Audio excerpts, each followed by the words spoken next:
भौजी हमसे हंसे बोले,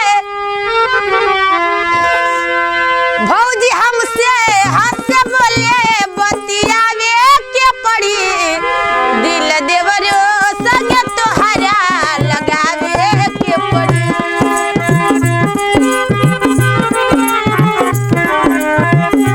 ये माँ भी बोले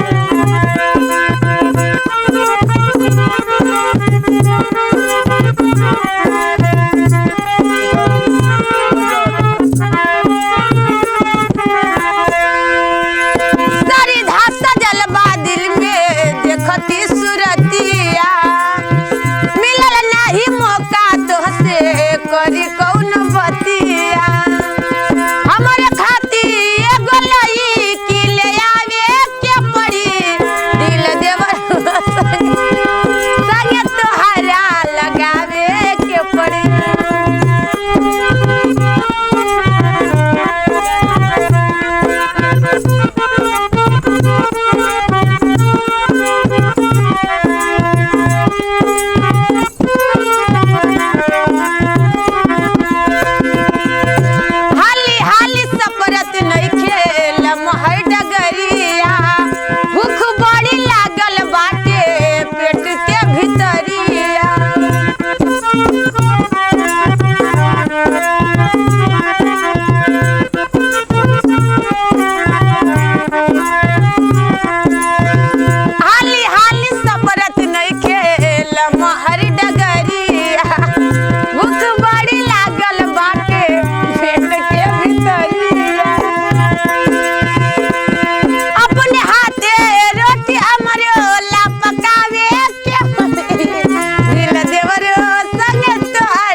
लगा